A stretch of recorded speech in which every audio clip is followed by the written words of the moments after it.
আমি তখন ক্লাস 11-এ পড়ি। তখন কত রকমের টেনশন, দুশ্চিন্তা যেন আমাকে গ্রাস করে গিলে খাচ্ছে। তো ওই সময় আমি না খুব ডিপ্রেশনেও ছিলাম।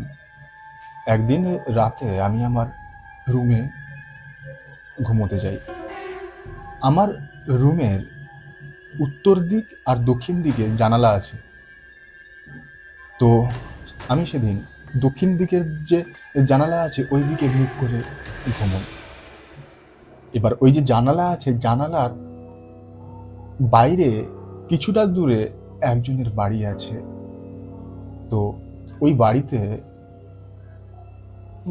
আমি যখন 11-এ পড়ি তার 1 বছর বা 6 মাস আগে একজন 30 বছর বয়সী ছেলে অ্যাক্সিডেন্টে মারা যায় শ্মশানের কাছে। কিছুদিন পর তার বাবাও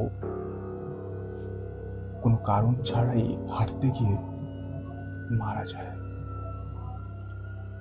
এবার আমি বলছিলাম যে আমি তখন টেনশনে, ডিপ্রেশনে ছিলাম। আমি যখন ঘুমোই তার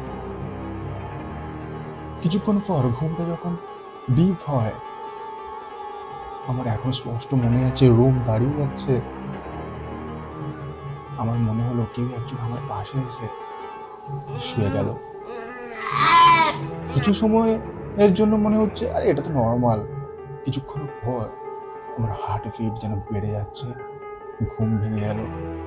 আমি জোরে চিৎকার করে উঠি, রুমের লাইটটা জ্বালাই। আজও এর উত্তর আমি খুঁজে পাইনি। প্রায় ওই জানালা আমি বন্ধ করে ঘুমাই। কিছু কিছু প্রশ্নের উত্তর সত্যি থাকে না। তো এইরকম আরো ঘটনা অনেক মানুষের সাথে তো প্রতিদিন ঘটে চলেছে। যাদের যাদের সাথে এইরকম অদ্ভুত রোমাঞ্চকর ঘটনা ঘটেছে তারা আমাকে শেয়ার করতে পারো। আমি তাদের বাড়িতে গিয়ে, তাদের কাছে গিয়ে আমি তাদের সেই অজানা রহস্যময় গল্প যেটা সত্যিই ঘটেছে সেটা শুনবো এবং